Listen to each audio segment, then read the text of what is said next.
אני מקשר עצמי לכל הצדיקים האמיתיים שבדורנו ולכל הצדיקים האמיתיים שוכני העפר, וברכת רבנו הקדוש צדיק יסוד עולם, נחלנו ממקור חוכמה. רבנו רבי נחמן ופגה ושמחה, נחמן מאומן זכותו יגן עלינו והכל ישראל, אמן. ערב טוב, moi j'ai l'habitude de faire dimanche soir, c'est Boker Tov. Boker Tov. Le son est bon, Bezrat Hashem. J'espère. Bezrat Hashem, c'est des chemins Boker Tov, Shavua Tov. Alors on va, Bezrat Hashem, essayer de partager la Torah de Rabbi Nachman de Breslev, comme on a l'habitude. Et d'essayer de prendre de la lumière de cette étude. Alors, c'est un minhag chez Breslev. C'est un minhag chez Breslev de commencer à préparer Purim. En vérité, c'est une halakha de commencer à préparer la fête 30 jours avant. Oui.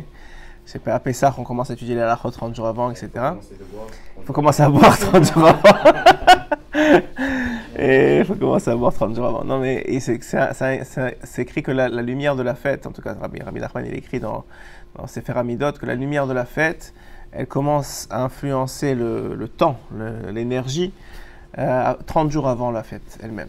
Donc, en particulier, c'est écrit en particulier lorsque Purim, il y a deux Hadar. Pourquoi? Parce qu'en réalité, c'est écrit dans plusieurs Sfarim, le Chesed d'Abraham et d'autres, et que le premier Hadar, le Purim du premier Hadar, la seule différence entre les deux, c'est les halachot, c'est-à-dire le fait de lire la Megillah, de faire partie des Avenim, etc. Mais la lumière du jour, elle est extrêmement importante aussi. Donc ce qui s'est passé la semaine dernière, en réalité, il y a une lumière du jour de Purim qui s'est déjà dévoilée au premier Hadar et qui va continuer à se dévoiler jusqu'à son summum au deuxième Hadar. C'est pour ça que c'est un minhag aussi que les Breslévim, ils disent tous les jours entre le premier Hadar et le deuxième Hadar, entre le premier Purim et le deuxième Purim, ils demandent à Kadosh Baruch Hu à la fin de la Tfila qu'il les sorte de Tzilina, je t'en supplie Hachem, sors-moi de la klipat de Haman Amalek, c'est-à-dire de l'écorce de Haman Amalek, et protège-moi ou rentre-moi dans la Gdusha par le sroud de la Gdusha de Esther et Mordechai, puisque toute l'histoire de Purim, c'est un tiraillement ou c'est un combat entre la force de Esther et de Mordechai contre la klipa, l'écorce de Haman Amalek. Alors je voulais partager avec vous à l'écouter à la chôte, pour comprendre, pour commencer à se préparer à cette lumière-là, comme il dit Rabbi Nathan, que la lumière de la fête, elle est reçue en fonction des kélim. La lumière, elle est là. La question, c'est combien tu as préparé de seaux comme, pour commencer à les remplir, comme Elisha avec la Shunamim, qui lui a dit combien tu as à la maison. Il a dit j'ai rien, il me reste un peu d'huile. Il a dit va emprunter tous les seaux, tous les contenants que tu as et tu commences à remplir. Et comme ça, elle a réussi à entretenir sa vie, pour avoir un peu d'argent, etc. Donc on voit, c'est un peu la même chose même dans la spiritualité. Il y a une préparation à chaque fête, et c'est cette préparation-là qui permet de recevoir le maximum de lumière le jour de la fête. Alors il dit ici, qui Aman Ratza le Hashmid ve'la'arog. Qu'est-ce qu'il a voulu faire Aman Rasha? Il a voulu les Hashmid ve'la'arog, exterminer et tuer. Et kol haYehudim, tous les juifs. Ve'ratza levatel. Et pourquoi il a voulu faire ça? Pourquoi c'est d'où c'est lui sorti qui veut tuer tous les juifs? Il dit Rabbi Nathan, ve'ratza levatel ha'itparut shel Hashem yitbarach. Il voulait annuler la hitparut, la gloire, la splendeur d'Hachem. Qu'est-ce que ça a à voir? Tu veux annuler la splendeur d'Hachem, tu t'attaques aux juifs, ma kesher. Alors il dit Rabbi Nathan, shemitpaer imamo Israël. Parce que la splendeur, comment est-ce que Hachem il se glorifie? Comment est-ce que Hachem il a de la splendeur dans le monde? C'est avec son peuple, avec Am Israël. Et c'est pour ça que lorsqu'il a fait son goral, il a fait son goral, tirage au sort, voilà, son double tirage au sort, et qu'il est tombé sur le mois de Hadar, alors il était content parce que c'est le mois où Moshe Rabbeinu il est parti de ce monde. Qu'est-ce que ça a à voir? Pourquoi est-ce que lui il était content?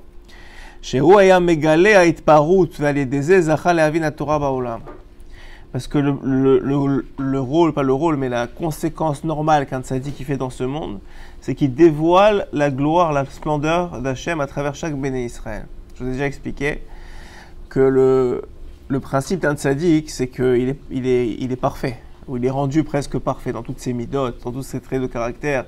C'est quelqu'un de généreux, c'est quelqu'un qui se met jamais en colère, c'est quelqu'un qui a des bonnes midotes, qui a dépassé tous les Yetzirara, ouais.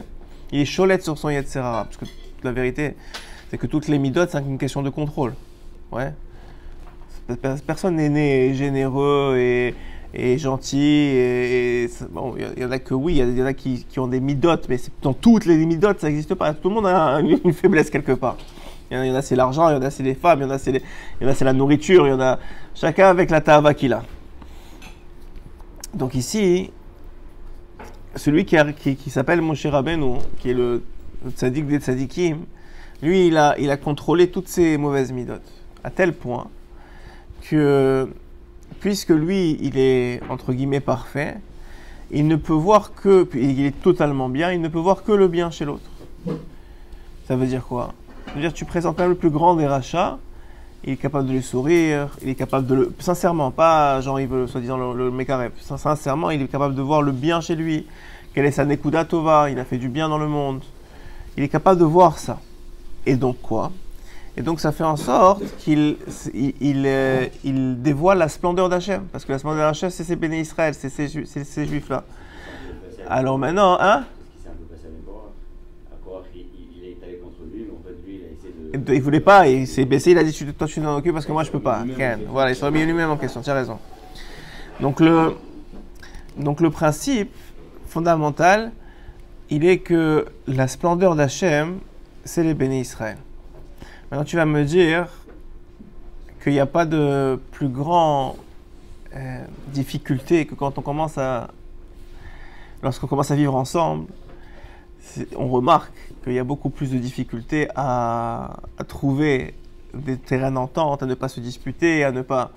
On le voit dans le... Tu reçois l'eau. El Maïm et la Torah. Hein? On le voit dans la relation humaine. Il y a quelqu'un à qui j'ai dit ce shiur-là, il y a quelques temps. Il m'a dit, mais attends, tu rigoles.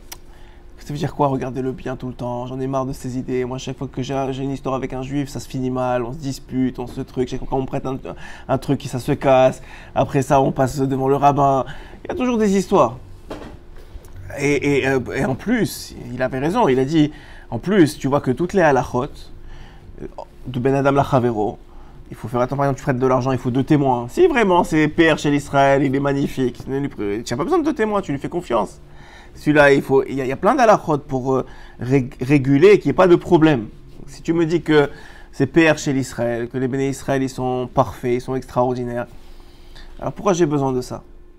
Ouais, c'est une question pour toi? Ou tu es... oui et non. Parce que là, on dit les béné Israël, c'est que des gens bien, c'est père, c'est la splendeur d'Hachem, c'est le yofi d'Akadosh Baruch Hu, c'est la gloire d'Hachem dans le monde. Le tzaddik, il ne voit que le bien chez l'autre. Le Hachem, il ne voit que le bien chez nous. Alors quoi? Et comment ça se fait qu'il y a tellement de disputes, et tellement de problèmes, et tellement de difficultés? Et on voit même en Eretz Israël, sans Tiftar Pela Satan, mais on voit qu'il y a des difficultés. Depuis la nuit des temps, tu peux te mettre en business avec un goy, pas de problème. Tu te mets en business avec un juif, c'est la fin du monde. Ça arrive quotidiennement. Alors pourquoi? Alors si tu dis que c'est père chez l'Israël, on est le peuple le plus extraordinaire du monde. On devrait être les plus béava, ça devrait être facile de vivre avec nous. Pourquoi c'est tellement difficile? Voilà, tout simplement. C'est parce que dans ce monde, il est cholette, ce monde il est imprégné, il est dirigé presque par des forces du mal, par la clipa. La clipa, elle a aucun intérêt à ce que tu te disputes avec le goy. Pourquoi? Parce que le goy, au contraire, plus tu es shalom avec lui, il va commencer à te rapprocher de lui, il va t'amener dans ses théâtres, il va t'amener dans ses matchs de football, il va commencer à boire du vin avec toi. C'est l'intérêt du Yetzirara. Pourquoi il va mettre de la marloquette entre vous? Ça l'intéresse pas. Mais dès qu'il y a 2 juifs qui se rapprochent, attends, là ça va pas. Parce que 2 juifs qui se rapprochent, ça veut dire que la splendeur d'Hachem elle augmente dans le monde, ça veut dire que la clipa de Haman Amalek elle descend, ça veut dire que la clipa... Donc là encore on va commencer à faire des marloquettes. Tu empruntes un truc à un juif, c'est sûr qu'il va se casser. tu lui demandes un truc, c'est sûr que ça va... C'est sûr. Pourquoi il y a les Tzerara dans l'histoire?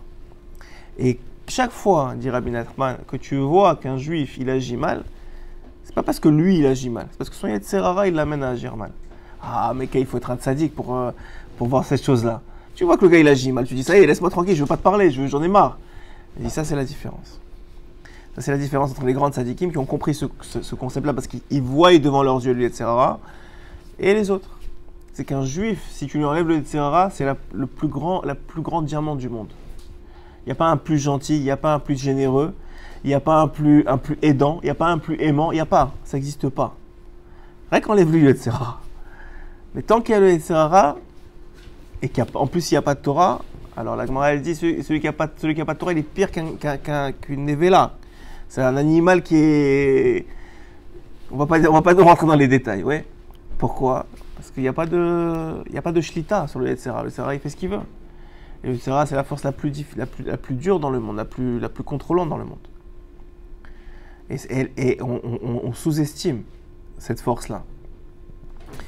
Le Yanouka, il a dit, moi j'aime bien, je vous donne toujours un petit truc. Le Yanouka, il a dit, la semaine dernière, la semaine d'avant, il a dit, le plus grand Yetzer Hara de l'homme, c'est de lui faire croire que quand il fait quelque chose qui n'est pas la volonté de Dieu, ça ne l'éloigne pas tellement de Dieu.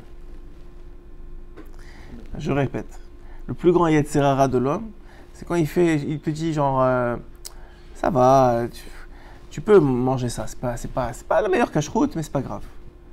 Lui, il dit, ok, c'est pas grave. Et il mange. Et il voit pas la différence tout de suite. Mais sache que cette chose-là, elle t'a éloigné d'à des kilomètres de Dieu. Ben, ça va, je me suis énervé, mais c'est pas la fin du monde. Ça arrive à tout le monde. Ou bien même avant, je peux pas, il faut que je m'énerve. Et puis c'est pas grave. Donc c'est l'influence, tu vois pas, l'influence spirituelle qu'a la faute sur toi, le Yetzer Hara, il te dit, il te la rabaisse. C'est pas la fin du monde, c'est pas grave, tu t'es pas éloigné tellement d'Hachem. C'est le fait de se dire que c'est pas la fin du monde ou de pas. Enfin, si ça arrive, on dit bon, on s'énervait mince. S'énerver, c'est pas le contrôle. Mais ça a le même impact et sont aussi dans C'est écrit sur les frères de Yosef. Demande Rachamim dans la Gemara, pourquoi est-ce qu'il a fallu avoir les 10 martyrs? Les frères de Yosef, ils ont reconnu leur faute devant Yosef. Ça y est, pourquoi ça, c'est fini l'histoire. Pourquoi tu ramènes 10 martyrs? Ils ont fait tchouva ou ils n'ont pas fait tchouva? Réponse, ils ont fait tchouva mais pas suffisamment. Ah, mais comment pas suffisamment? Yosef, il leur a dit, c'est pas grave. C'est Hachem qui voulait. Ne vous stressez pas. C'est pas la fin du monde. Finalement, regardez, c'est grâce à ça qu'on a réussi à venir en Égypte avec honneur. Ils ont dit, ah, tu as raison, Yosef. Finalement, c'est pas si grave ce qu'on a fait. Ils ont fait tchouva. En fait. Voilà. C'était ça le plan. Ouais, c'était ça le plan. On a fait tchouva. Eux, lui, il voulait juste pas qu'ils se suicident. mais eux, ils ont pris ça comme sérieux. Ouais, tu as raison. Finalement, écoute, on a participé au plan d'Hachem, quoi. C'est pas nous. Ils ont pas fait tchouva. Il a fallu avoir les 10 martyrs après. Donc ça veut dire qu'il y a avant la faute. Même pas une faute, avant le choix qui amène à l'éloignement, alors il faut comprendre que ça va être très très très très difficile de récupérer les kilomètres et très souffrant. Comme quelqu'un, je sais pas moi, il est en plein régime et ça fait des jours et des jours qu'il tient. Et là, il sait qu'il va craquer. Il va prendre, je sais pas moi, il va craquer, il va s'éclater avec des gâteaux, des machins, des trucs. Il sait très bien qu'il va lui falloir encore 1 semaine, 2 semaines, 3 semaines de souffrance pour récupérer ces trucs-là. Et ben, il faut comprendre que la faute, c'est la même chose. Ce que tu peux atteindre, si tu suis le contrôle, que si tu interromps le contrôle, c'est rien à voir. C'est rien à voir. Donc ça, c'est une première chose. Maintenant, pourquoi je vous dis ça? Parce que premièrement, l'homme, il doit changer sa façon de penser. Quand tu vois quelque chose, et ça nous arrive à tous, quelque chose de mal chez l'autre, c'est pas lui, c'est son Yetzer Hara. Je dis alors quoi, tu le dédouanes? Toi, tu le dédouanes. Hachem, il sait ce qu'il fait, et lui, il a besoin de... Toi, ta responsabilité, c'est de le dédouaner. Maintenant, tu dis, attends, mais je vais quand même... Mais par contre, je vais prendre mes précautions. Je fais pas n'importe quoi. Je suis pas devenu fou. J'ai un business avec quelqu'un, je prends mes précautions. Je prête de l'argent à quelqu'un, je prends mes précautions. Ça veut dire, j'ai une relation avec l'autre, je fais tout pour savoir que je prends mes précautions contre le Yetzer Hara. Pas contre lui, contre le Yetzer Hara. Parce que comme de la même façon, c'est écrit Melifne Hiver et Lotitel Mirchol, que devant un aveugle, tu mets pas un bâton comme ça, tu laisses pas de l'argent, par exemple, si tu as quelqu'un à la maison qui vient pour travailler chez toi, tu laisses pas l'argent traîner comme ça sur la table. Pourquoi ? Parce que voilà, tu veux pas le tenter. Et bien la même chose. Le Yetzer Hara, il attend qu'une chose, c'est que vous voyez deux juifs qui se rapprochent pour faire exploser l'histoire. Pour des années. Et des générations des fois. Donc toi, tu fais quoi ? Tu prends tes précautions. Donc, prendre ces précautions, c'est pas sauter le fait que le père de Am Israël, le père de Dieu, la splendeur de Dieu, c'est Am Israël. Et que le rôle de chaque juif, c'est de dévoiler, comme Moshe Rabbeinu, la splendeur de Dieu. Et quand tu fais ça, qu'est-ce que tu fais ? Tu combats Amalek.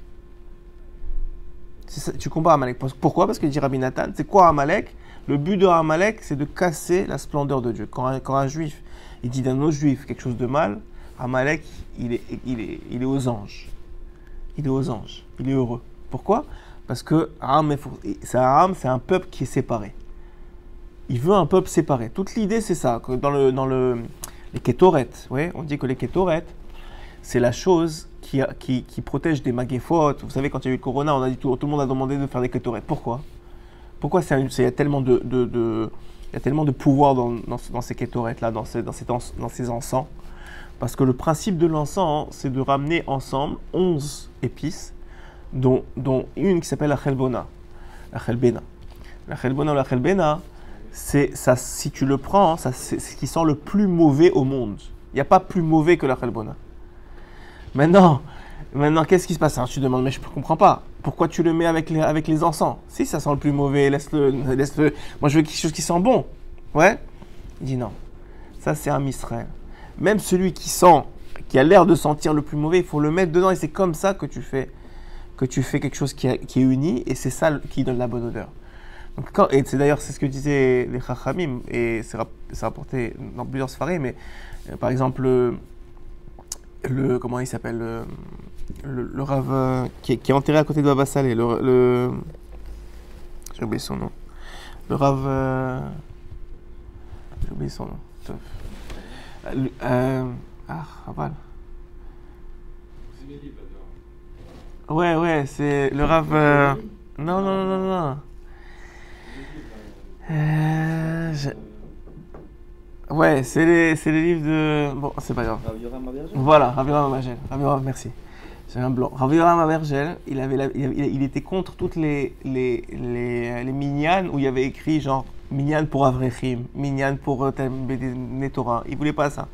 Dans sa synagogue, il disait minyan pour tout le monde et Bnei Torah. Il voulait toujours qu'il y ait un mélange dans le minyan. Pourquoi ? C'est comme ça. C'est comme l'encens. Il faut que tout le monde soit ensemble. Et c'est ça qui protège de la maguefa. C'est l'union dans l'aspect de chaque peuple. Comment tu peux unir quelqu'un qui a l'air de mauvaise qualité, entre guillemets, et quelqu'un qui a l'air de super qualité, c'est que tu sais que les deux, en réalité, ils ont la même source. C'est un dévoilement d'Hachem dans le monde. C'est la splendeur d'Hachem. C'est juste qu'un, il a contrôlé son etc. Et un, il n'a pas encore contrôlé son etc. Mais c'est la seule différence. Comprenez bien, c'est la seule différence, c'est le contrôle. Quelqu'un, il a réussi à contrôler, c'est comme tu prends un gars avec un surpoids de 20 kg et tu le retrouves après en pleine forme, en poids de santé. La différence, il a contrôlé. La différence entre deux juifs, c'est un, il est en contrôle, l'autre, il n'est pas en contrôle. Tu devrais avoir de la pitié pour lui, il n'est pas en contrôle. Enfin, pour nous, la vérité, on est tous comme ça. Il n'est pas en contrôle, c'est tout. Vas-y. J'ai une question, mais ça va être une remarque qui va t'aider à compléter. Vas-y. J'écoute. Dans la Megillat Esther, on dit que justement, le Ham Israël était Amefouza, Ouais. Alors, dans ce cas-là, Amalek, il aurait dû jouir de cette situation et le laisser comme ça. Pourquoi vouloir les exterminer ? Alors, lui, Dafka, c'est parce qu'ils étaient comme ça qu'il a vu le pétard pour les exterminer. Tout lui, ce qu'il veut, c'est les exterminer. Et surtout, il attaque le tzaddik. C'est pour ça que c'est écrit que Moshe Rabbeinu, il ne pouvait pas attaquer Amalek, il a dû envoyer Yoshua. Parce que le tzaddik, il ne peut pas se défendre directement contre Amalek parce qu'il est attaqué directement. Donc, et pourquoi ? Parce que lui, il a ce pouvoir-là de voir le bien chez tout le monde. De sortir le PR de chacun, la splendeur de chacun. Et donc de sortir la splendeur d'Hachem dans le monde. Donc c'est l'attaque de Amalek. D'ailleurs, Aman, il avait tout le monde qui se prosternait, juste Mordechai, il ne pouvait pas supporter. Sa vie, c'était un enfer pour Mordechai. Pourquoi ? Parce que c'est ça l'essentiel. Donc ce que tu dis, en réalité, ça a été un déclencheur dans l'esprit de Haman. Il a dit, voilà, ils sont séparés, c'est le moment d'attaquer. Parce que le but de Amalek, c'est la destruction d'un Israël. Mais il ne peut pas. Donc en attendant, il essaie de séparer. C'est parce que c'est ça la façon de faire. C'est ça la façon d'agir. Amalek, c'est ça, c'est toujours été son Inyan. D'ailleurs, quand il s'est attaqué à nous dans le désert, il s'est attaqué à qui? À la tribu de Dan, qui étaient fatigués, qui étaient en arrière. Tous ceux qui étaient en arrière du camp, enfin des barrières, parce qu'ils n'arrivaient pas à suivre le rythme. C'est à eux qui s'est attaqué. Et c'est comme ça à chaque fois. Amalek s'attaque à ceux qui sont faibles, car qui ne sont pas en contrôle. Amalek, c'est le doute, c'est l'angoisse, c'est le stress, c'est la manque d'émouna. C'est ça, Amalek. C'est qui ça arrive? C'est ceux qui ne sont pas en contrôle, qui n'ont pas de Torah, pas suffisamment de Torah, qui n'ont pas de contrôle sur leur tavat achila, sur leur tavat niouf, sur leur tavat d'argent. Ils sont pris par les Serara. Et Amalek, c'est pas lui être Serara, c'est une forme encore plus grande que ça. Donc ce qu'il dit ici, donc quand il a vu que c'était le mois où Moshe il est parti de ce monde,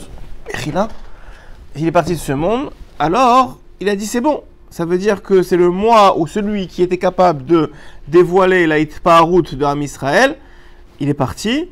Chez Ubechinat Hitpaharut, chez Mitpaer Akadosh Baruch Hu, Imamo Israël, parce qu'il faut comprendre que Hachem, la joie d'Akadosh Baruch Hu, la splendeur d'Akadosh Baruch Hu, la gloire d'Akadosh Baruch Hu, c'est comme si tu dis maintenant tu as un père avec ses enfants, et ses enfants c'est des gens extraordinaires. La gloire du père, c'est ça, qu'on lui fasse des compliments sur ses enfants. Il dit, ouais, ton fils, il se comporte bien à la synagogue. Ouais, ton fils, son rave, il lui dit, il est extraordinaire, il comprend très vite la Gemara. Quand on te dit ça, c'est ça la gloire d'Hachem. C'est ça la gloire c'est ça sa gloire. Alors maintenant, ton fils, il n'est pas parfait. Peut-être qu'à la maison, il fout le feu. Mais au moins, on lui a montré qu'il y avait une écoute Tova. Ken?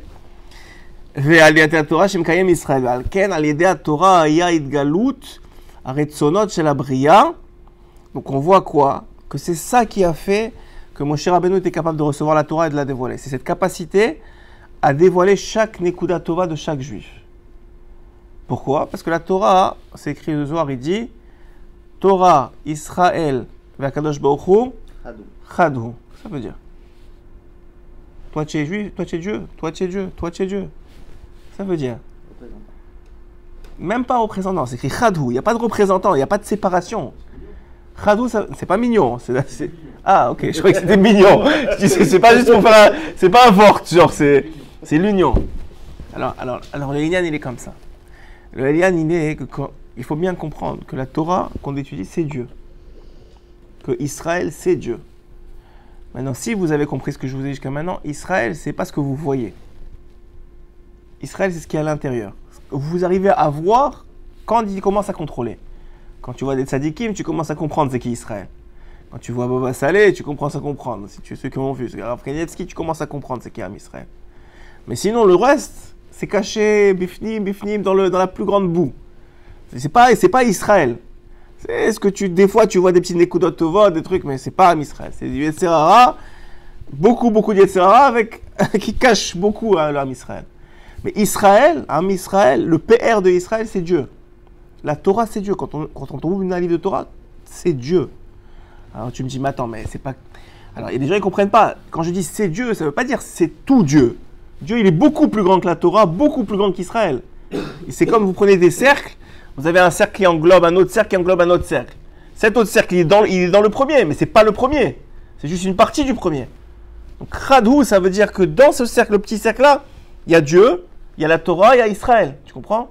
Vous comprenez l'image? Ça veut dire qu'en réalité, la Torah, c'est une partie de Dieu. Elle fait partie de Dieu. Mais ce n'est pas Dieu. Dieu, il est beaucoup plus grand que la Torah. Il englobe la Torah et tous les univers, tout ce que vous voulez. Israël aussi, c'est la même chose. Israël, c'est une partie de Dieu. Donc maintenant, quand tu mets vasé à un Israël, quand tu fais honte à un béné Israël, ou quand tu pointes du doigt ce qu'il fait de mal, pas comme séparé de lui. Parce que Rabbeinu, il dit, fais attention. Tu peux pas commencer à dire maintenant, regarde, le gars, je sais pas moi, il transgresse Shabbat, tu dis, ouais, pour moi, c'est pas grave, c'est bien. Tu peux pas dire une chose pareille, transgresser Shabbat, c'est très très grave. Par contre, tu peux dire, le gars, il est dans son Yetzer Hara. Malheureusement, lui, il est bien, mais ce qu'il fait, c'est une catastrophe, parce qu'il n'est pas cholette, il contrôle pas, il n'est pas en contrôle. Donc c'est complètement différent. Tu n'es plus maintenant en train d'attaquer l'homme. L'homme, il est quelque chose d'extraordinaire, tu es en train d'attaquer l'action, son rapport au Yetzer Hara, c'est une autre chose. Et comme ça, tu peux séparer l'homme de l'action, et comme ça, tu peux ne pas pogéa, tu peux ne pas abîmer l'homme. Vous comprenez la différence? Elle est très fine, mais elle est importante à comprendre. C'est comme ça que tu dois gérer une relation avec l'autre. Le point fort, c'est l'Aïchtadlout en fait.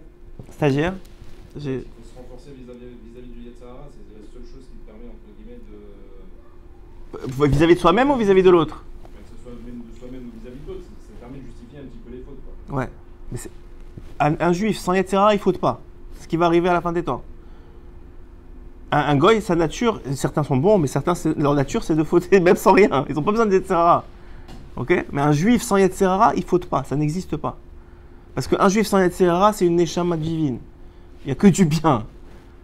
Donc il faut beaucoup de Yetzer Hara pour attaquer un juif. Mais malheureusement, à cause des générations qui sont passées, des 2000 ans d'exil, de ce que tu veux, on est fatigué, on veut plus se battre. Tu vois, il y a tellement de combats dans le monde. Je dis ça et c'est bon, moi, la tavatachila, je vais manger ce que je veux.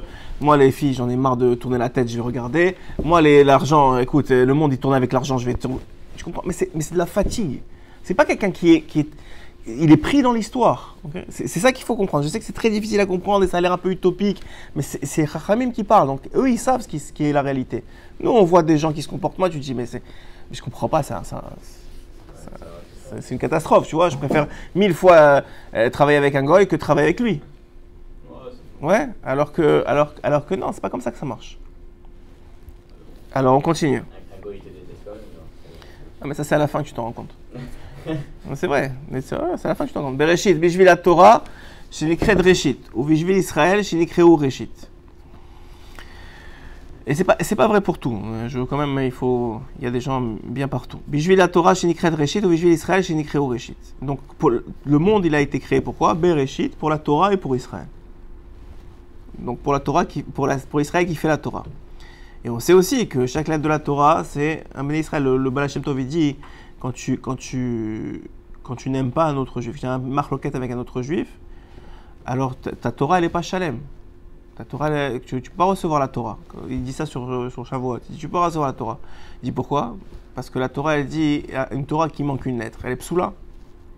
Ouais, tu peux sortir ici du Sefer Torah, tu peux sortir un Sefer Torah, il manque une lettre. C'est fini, une lettre, la Torah, elle est psoula. Ça sert à rien de lire dedans. Il dit la même chose. Tu t'es séparé, tu as déconnecté avec un seul juif du monde. Tu viens de déconnecter avec une lettre de la Torah, c'est terminé, tu n'as plus de connexion. Et la Torah, elle est psoula. Qu'est-ce qui se passe? Alors comment tu fais? Tu dis, attends, mais je comprends pas, moi il m'a fait ça. Ok. Alors encore une fois, tu sépares l'action de l'homme. Tu sépares le juif du Yetzer Hara. Et quand tu fais ça, tu es capable d'avancer. Qui aura été avec Utshabechu Kol Echad. Voilà, il te dit, la Torah et Hachem, c'est un. Encore une fois, ça veut pas dire que c'est égal. Ça veut dire que dans un aspect, la Torah, elle est inclue dans Hachem. Parce que c'est sa volonté. Puisque c'est grâce à ce que Israël respecte la Torah que la splendeur d'Hachem est dévoilée. Ve'alken. התורה על ידי שהיה יכול לגלות התפרעות של כל אחד ואחד מישראל אפילו מהפחות שבפחותים, כמו שמובן במה כי תצא שמשה היה מקשר עצמו עם הפחות שבישראל והיה מוצא בו אלוקות. Moshe était capable de sortir du plus petit de l'âme Israël, de trouver de la divinité en lui, du divin. Ça, c'était la force de Moshe. C'est ce qui a fait que Moshe est devenu Moshe. Ou le contraire, c'est-à-dire, sa tzidkout a fait en sorte qu'il arrive à un tel niveau qu'il il y a des tzadikim dans cette génération qui sont de ce niveau-là, ou proches, qui sont capables de n'importe qui, de plus les éloigner, ils sont capables de pleurer avec lui, ils sont capables de partager sa peine, ils sont capables de comprendre que c'est pas lui, il est en combat. Ne croyez pas, un juif qui ne fait pas la volonté d'Hachem, il n'est pas heureux. C'est pas possible. La joie, la simcha, elle vient. Je vous donne un secret, je ne dis à personne. La simcha d'un homme, elle vient du sentiment profond, inconscient, de faire la bonne chose, de s'accomplir. Tu prends un homme, tu lui donnes la nourriture, l'argent, les femmes, les voitures. Qu'est-ce que vous voulez d'autre? Les millions. Ouais. Les Netflix, les télévisions dans tout, les maisons dans tous les pays du monde. Ramasse tout ça, tu reviens le voir 10 ans après. Qu'est-ce que ça va? Ouais, je sais pas. Rien de spécial, j'en ai marre. Je tourne d'une maison à l'autre, d'une femme à l'autre, d'une voiture à l'autre. J'en ai marre. Mais je comprends pas. Tout ce que tu veux au monde, tout ce que tout le monde rêve, tu l'as. Il n'a pas l'accomplissement personnel. L'accomplissement de soi, il l'a pas. Et cet accomplissement, tu peux trouver une parade ou un semblant dans l'accomplissement du travail, dans l'accomplissement, je sais pas, quelqu'un il veut être bodybuilder, dans le sport. Il y a ce genre de sentiment-là d'accomplissement, mais c'est un accomplissement qui va s'arrêter à un moment. Le seul accomplissement éternel que tu as dans ce monde, c'est de construire qui tu es, c'est-à-dire ta neshama, de nourrir ta neshama. C'est le seul accomplissement que tu as. Et ça, c'est la vraie simcha. Même si tu t'en rends pas compte au début, même si c'est très difficile au début. Mais en réalité, tu dors le soir et tu te réveilles le matin avec de l'énergie. Cette énergie-là, c'est l'énergie que tu as donnée à ta neshama de te renouveler. Sans ça, tu t'effondres. Il n'y a pas d'autre solution dans ce monde.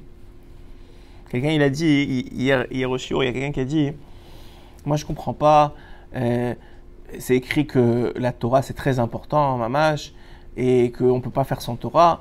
Moi je parle toute la journée avec des chiloni, et les chiloni me disent, ouais, mais derech eretz c'est plus important que la Torah, et celui qui n'a pas de derech eretz, alors à quoi ça sert? Ils ont raison. Ils ont raison. Mais à quoi ça ressemble? Je vais vous expliquer très simplement. C'est écrit dans les Sfarim Akdoshim que le Olam Haba d'un homme, il est fait de sa Torah et de ses mitzvot. Je vous donne un exemple. Tu as reçu en héritage une maison 1000 mètres carrés. C'est beaucoup 1000 mètres carrés. 1000 mètres carrés, ok, à Yerushalayim. Sacha, c'est quelques milliards de dollars. Ouais, tu as reçu en héritage. Mais elle est vide. Elle est vide. Il n'y a rien dedans. Très bien. Tu dis quoi? Qu'est-ce que je vais aller faire là-bas? Il n'y a rien. Même si elle est là. Elle a 1000 mètres carrés. Mais je peux pas vivre. J'ai pas de lit, pas de truc. Et je peux pas la meubler. J'ai pas d'argent. J'ai pas de quoi la meubler. Donc qu'est-ce que je fais? En attendant, je loue parce que j'ai rien à faire là-bas. Ouais, je récupère de l'argent, mais j'ai rien à faire. Il dit ok. Et petit à petit, le gars il se construit, il avance dans son truc financier, et petit à petit il ameuble. Un lit par-ci, une commode par-là, un frigidaire, il commence à truquer, et il dit ok, je vais commencer à vivre. Il accumule, il ameuble de plus en plus, extraordinaire. La maison 1000 mètres carrés, meublée de façon extraordinaire. Très bien. Il veut maintenant l'habiter, il dit c'est bon, ça y est, je finis ma vie, toute ma vie j'ai rempli, je veux l'habiter. Il arrive. Il passe la clé, il ouvre la porte, ça coince, il n'arrive pas. Il ouvre la porte, ça coince, il n'arrive pas. Je dis mais je comprends pas, c'est à moi. C'est écrit, c'est à moi. Ouais, j'ai meublé toute ma vie la maison. Je veux en profiter. Je dis non, tu peux pas rentrer. Pourquoi? Parce que tu n'as pas métaken la porte. Je dis mais quoi? Mais toute ma vie j'ai meublé la maison, elle est à moi. Ouais, mais il faut réparer la porte. Il dit, Lema d'avoir domé. C'est exactement la même chose avec un homme. Un homme, toute sa vie, il fait Torah ou mitzvot. Torah ou mitzvot, c'est ce qui meuble ta maison. Mais si tu n'as pas de derech eretz, si tu n'as pas de midot, tu ne peux pas rentrer. Rentrer, tu ne peux pas. Tu l'as la maison, mais tu ne peux pas rentrer. Ça va rapporter qu'il y a un chassid à un moment qui est parti de ce monde. Et il devait rentrer au Gan Eden, mais on ne le laissait pas. Et chaque fois qu'il ouvrait la porte, Kaviachol, il y avait une hache qui bloquait la porte. Alors il a dit, mais je comprends pas, il est parti voir les anges, il a dit, pourquoi moi je peux pas rentrer? C'est écrit mon nom, c'est à moi, pourquoi je peux pas rentrer? Il dit, apparemment, tu as emprunté une hache à un goy, et tu l'as jamais rendue. Et tu es considéré comme un voleur, et malgré que tu as tout ce que tu veux dans le net, tu peux pas rentrer, tu es un voleur. Je dis quoi? Mais moi, je sais pas, je l'ai gardée comme ça, elle est dans la grange encore. Je ne peux rien faire. Je dis comment je fais? Je dis on va te donner la permission d'aller voir ton fils en rêve, tu demanderas de régler l'histoire. Il va voir son fils en rêve, il arrive à voir, il dit voilà, je suis un gros problème, il faut absolument que tu prennes la hache qui est dans le garage, que tu l'amènes à tel goy, et en même temps tu lui donnes un beau cadeau pour lui demander pardon, que j'ai retardé le retour, etc. Ok. Il fait toute l'histoire, il revient quelques jours plus tard dans son rêve, tout blanc, habillé de blanc, machin, lumière. Il dit à son fils, merci beaucoup, je suis rentré dans mon Gan Eden, merci. Ma Evdel, le Gan Eden, il est là. Evdel, c'est l'homme. Il y a une différence entre Kol Israël et Shem Chayek le Olam Haba. Tout Israël, ils ont une part au Olam Haba. Et est-ce que tu as le droit d'y rentrer ou pas? Le Olam Haba, c'est ta Torah et tes mitzvot. Le droit d'y rentrer, c'est toi. Malgré que tu as les Torah de mitzvot, le Olam Haba, c'est un endroit de pureté, de sainteté, de lumière d'Hachem. Si la personne, elle est malée, elle est pleine de défauts spirituels, c'est-à-dire de gava, de kin'a, de jalousie, d'orgueil, et elle ne peut pas rentrer. Elle ne peut pas rentrer. Elle ne peut pas rentrer. Donc c'est ça le travail. Donc il y a un travail des mitzvot. Ça va ensemble, c'est-à-dire l'un ne va pas sans l'autre. La Torah, c'est ce qui t'est... Maintenant, quelqu'un, il est super gentil, il a travaillé ses midot, il est extraordinaire. Il va rentrer dans une maison vide. Va rentrer, mais dans une maison vide, il n'y a rien dedans. Pourquoi? Parce qu'il n'y a pas de Torah, il n'y a pas de Tefillin, il n'y a pas de Shabbat, il n'y a pas de... Il n'y a rien. Il y a beaucoup de gentillesse, et beaucoup de politesse, et beaucoup de derecheret, c'est pas de colère, bravo. C'est super. Mais tu rentres dans quoi? Dans une maison vide. L'essentiel, c'est d'avoir les deux. C'est ça tout le travail de l'homme. De travailler sur les mitzvot et la Torah pour remplir la maison, et de travailler sur ses midot pour pouvoir y rentrer et en profiter. Vous avez vu plein de gens qui sont hyper riches, avec des super maisons, ils sont tout le temps en colère, ils sont divorcés 3 fois. Pourquoi? Parce que les midot, c'est une catastrophe. À quoi ça sert d'avoir une maison si tu n'es pas capable d'en profiter? Donc ça, c'est le travail. Alors maintenant, notre travail à nous, tout ça pour répondre à ta question, notre travail à nous, tu as raison, c'est un travail de contrôle sur notre Yetzirah pour nous. Maintenant, sur les autres, c'est un travail de non-contrôle. Parce que l'homme, il veut toujours contrôler l'autre, et pas lui. Il veut toujours juger l'autre, et pas lui. Donc là, il est là, ouais, regarde qu'est-ce qu'il fait, regarde. Non, lui, il est bien. Maintenant, son Yetzirah, on le gère avec les moyens du bord. Alors, on veut juste finir l'idée. Tout ce qu'on dit tous les Shabbats. Que Moshe se réjouisse de sa part. Parce qu'il a mis sur sa tête la splendeur. Que tu lui as donné. C'est quoi la splendeur que tu lui as donné? C'est la Torah. Comment il a réussi à récupérer la Torah? Parce qu'il était capable de voir la splendeur de chaque juif. La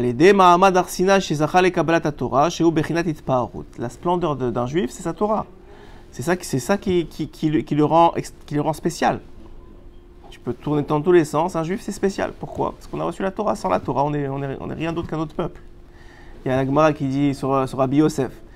Il disait heureusement à tous les Shavuot, il disait c'est grâce à ce jour que je suis Rabbi Yosef. Sinon, je serais comme Yosef du Chouk, comme n'importe quel autre chef. C'est quoi la différence entre moi et un autre? Rien. Au contraire, la Gemara dit tu es pire. Parce que tu as plus de Yetzirah et moins de Tavlin et moins d'antidotes. Donc tu fais pire que l'autre. Alken, Zachal, Echlitif, Eret, Meachar, Shakol, Naasa, Aliado. Alken, Ratzali, Gaber, Davka, Beyerach, Shemet, Bo Moshe. Donc il a compris que lui, il a mal compris. Il a compris que quoi? Que c'était un moment où la Hitparout, où la splendeur d'Hachem, elle diminuait. Alken, Aikar, Itgabrut, Aya, Aliedeb, Gamachila. Shinehenu, Israël, Miseudat, Otosh. A été le début de tout. Et c'est pour ça que ça a commencé comme ça, même dans l'histoire de Purim. C'est le Gamachila. C'est la relation avec la nourriture. Si elle est propre ou pas. C'est la première chose. Alors, je vais vous expliquer. Il y a des... Rabbeinu, il rapporte 3 ta'avot principales. Excusez-moi.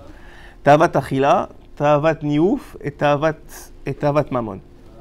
Ta'avat achila, c'est la relation avec la nourriture. Ta'avat niouf, c'est la relation avec les femmes. Et de façon générale avec les mauvaises mœurs. Et ta'avat mamon, c'est ta relation avec l'argent. Quelle est la pire des 3 ta'avot? Niouf, non. Quelle est la pire des 3 ta'avot? Mamon. La pire des 3, c'est mamon. Pourquoi? Parce que si tu as mamon, ça veut dire que tu as aussi niouf et tu as aussi achila. Ça va en crescendo. Mais par contre, où est-ce qu'elle est le pétard? Où est-ce qu'elle est l'ouverture? Dans achila. Si tu en contrôle ta achila, tu n'arriveras ni à niouf ni à mamon. Si tu manges kasher, tu manges comment on appelle ça, bekdusha, tu manges avec des divrei Torah, tu fais attention à ce que tu manges. Rabbi Nathan, un jour, il est en train de manger une soupe. Et un gars, un monsieur, il vient lui poser une question de vie ou de mort, genre une question importante, quoi. Une question, qu'est-ce que je dois faire dans telle situation? Rabbi Nathan, il le regarde et dit, mais je ne sais même pas si je dois ou pas manger la prochaine cuillère. Toi, tu veux me poser cette question-là maintenant? C'est-à-dire, il se posait la question, est-ce que oui ou non, je dois manger la prochaine cuillère? Il y a un jour des élèves qui sont venus voir leur rabbi, il leur a dit, comment vous faites pour Tavat Achila? C'est impossible. Les élèves, ils n'ont pas encore Tavat, on va dire, ils n'ont pas encore les autres. Ils ont Tavat Achila, c'est la base. Le plus petit, il a Tavat Achila. Alors ils lui ont dit, il lui a dit, bah, c'est très simple. Il dit, ah bon, très simple. Il dit, oui, à chaque fois que vous mangez quelque chose, entre deux bouchées, vous posez la cuillère ou la fourchette, l'ustensile. Vous posez l'ustensile. Tu vois, c'est simple, on va essayer. Ils reviennent 2 jours plus tard. Il dit, mais Gvodara, on ne savait pas qu'il y avait du dévec, il y avait de la colle sur l'ustensile, on n'arrive pas à la lâcher. C'est-à-dire, c'est pas si simple que ça, donc on croyait que c'était ça, mais c'est hyper dur. Tu as essayé une fois, pendant un repas, de poser, reprendre, vous allez voir, c'est hyper dur. Hyper dur. Pourquoi c'est ça, la célébration. Donc la Tavat Achila, c'est la porte de tout. Celui qui contrôle ça, il ne monte pas comment on appelle ça, en crescendo. Mais si c'est lui qui a Tavat Mammon, il est déjà dans les autres. Maintenant, qu'est-ce qui s'est passé avec Purim? Il a commencé, ils étaient quand même des gens bien. C'était un peuple qui respectait la Torah, qui étudiait, etc. C'était entre les 2 temples. Ils venaient de perdre le premier temple avec tout ce qui s'est passé. Ils étaient en train de faire tchouva. Ça faisait 70 ans, ils attendaient la Géoula pour le 2e temple. Donc, c'était pas des Réchaïm. Et donc, où il a voulu taper? Dans la plus fine. Il leur a donné à manger cachère, ce que tu veux, juste profiter de la Sérouda du Racha. C'est ce qu'on leur a reproché finalement. Hein. Profitez, vous avez kiffé. Ils ont mangé cachère, ils ont bu cachère, il y avait Mordechai qui servait le vin, tout ce que tu veux. Mais ils ont profité de la Séouda du Racha. C'est la porte d'entrée. Pourquoi? Il explique parce que la nourriture, qu'est-ce que ça fait? Ça nourrit les organes du corps et en particulier le cerveau.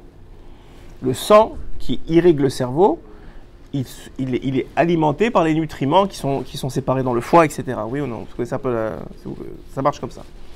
Donc c'est ça qui irrigue ton cerveau. Maintenant ton cerveau, c'est ça qui permet d'avoir une vision claire sur le monde. Qu'est-ce qui est bon, qu'est-ce qui est pas bon, qu'est-ce qui est vrai, qu'est-ce qui est pas vrai, qu'est-ce qu'il faut faire. C'est ça qui dirige. Donc c'est la nourriture qui irrigue ton cerveau, hein, qui permet ou pas d'avoir un esprit clair et nettoyé, de comprendre la Torah, de s'en rappeler, etc. Donc quelqu'un il dit, c'est qu'encore une fois, quelqu'un il dit, mais tout le monde mange, et tout le monde, et puis je suis fatigué, et puis tout le monde truc. Ça, c'est le Yetzer Hara, parce que ce que ça t'apporte de manger Bekdusha, de faire attention à ce que tu manges, de comment tu manges, c'est ça l'apport de toute la Gdusha. Le Harizal, il a dit comment il a réussi à être Navi, comment il a réussi à tous ces niveaux, grâce à Brachot. Vous connaissez cette parole du Harizal, non? Le Harizal, il a dit comment je suis arrivé à tout ce que j'ai réussi, grâce à la concentration que je mets dans mes Brachot de Achila. C'est la base, c'est le début du travail. Quelqu'un, il doit faire attention aux brachot, et on va finir sur ça. Et donc, il a compris, Aman, que s'il tapait dans cette achila-là, il allait réussir à les faire tomber jusqu'à Avodazara. Parce qu'une fois que tu as ouvert la porte, le Yetzer Hara, il rentre, il s'éclate, il joue avec vous. Et par contre, à Purim, qu'est-ce qu'on fait? D'Afka, on mange. C'est une mitzvah de manger à Purim et de bien manger. Pourquoi? Pour metaken la achila qu'on a kiffé contre Dieu, pour le rachat, là maintenant on va kiffer avec Dieu. Donc il y a une achila. On donne des mets aux autres pour rapprocher le shalom, pour unir le peuple d'Israël ensemble. Tout ça, c'est un travail de metaken le bgam, le défaut qui a été fait au moment même de... C'est comme l'antibiotique. Voilà. C'est comme le vaccin. C'est comme le vaccin. Tu mets un petit peu. Voilà, exactement. Chazak ou Baruch. D'accord.